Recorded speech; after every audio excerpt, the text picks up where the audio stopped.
যদা যদা হি ধর্মস্য গ্লানির্ভবতি ভারত অভ্যুত্থানায় ধর্মস্য তদাত্মানং সৃজম্যহম পরিত্রাণায় সাধুনাং বিনাশায় চ দুষ্কৃতম ধর্ম সংস্থাপনার্থায় সম্ভবামি যুগে যুগে সম্ভবামি যুগে যুগে সম্ভবামি যুগে যুগে।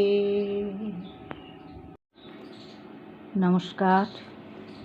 আজ আমি একটি ছোট্ট কবিতা লিখেছি, যেটা আপনাদের সামনে তুলে ধরছি। যদিও আজ এই কবিতাটা লেখা নয়, দু একদিন আগেই লিখেছিলাম,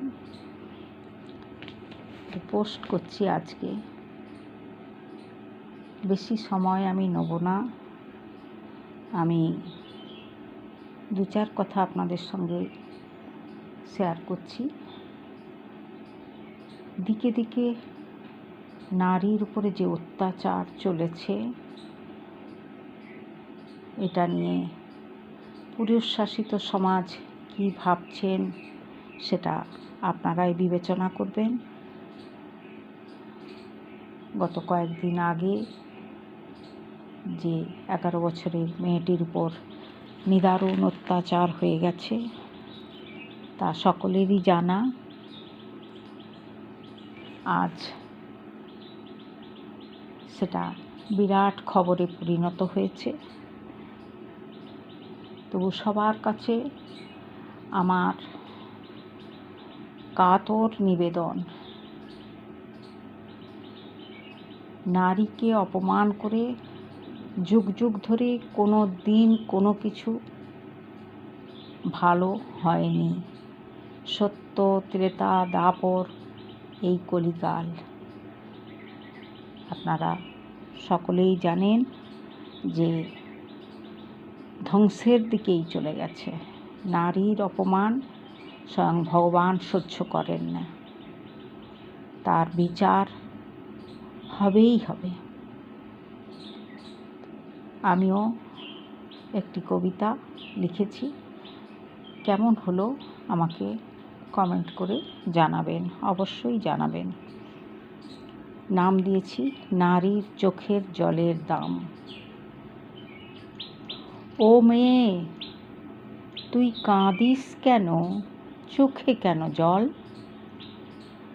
ওই চোখে তুই ঝরা আগুন, বুকে বাঁধরে বল। ঘরের কোণে মুখ লুকিয়ে কাঁদবি কত আর? ধৈর্যের অসি হাতে তুলে নে, কর রে সংহার। দেখিস নেকে দুর্গা মাকে অসুর নিধন তরে, ত্রিশূল হাতে ঝাঁপিয়ে পড়ে বুকে লাথি মারে। ভাবিস নে তুই নারীর উপর অত্যাচারের হয়নি প্রতিবাদ? গোটা কুরু বংশ ধ্বংস হলো দ্রৌপদীর অভিশাপ। নারী হতে বিশ্ব সৃষ্টি, নারী সর্বগুণের আধার। নারীর লজ্জা রক্ষা করতে আসেন স্বয়ং বিষ্ণু অবতার। 100 দোষ ক্ষমা করেন স্বয়ং চক্রধারী, তার পরেতেই বিনাশ করেন গোলক বিহারী। নারী তুই ভরসা রাখ, এটাই চিরসত্য। ধর্মের জয় হবেই হবে, অধর্ম হবে নত। নমস্কার। কবিতাটা কেমন লাগলো আবারও কমেন্ট করে, লাইক করে, শেয়ার করে অবশ্যই জানাবেন। আমার হারানো স্মৃতি চ্যানেলের সকল শ্রোতাদেরকে অসংখ্য ধন্যবাদ।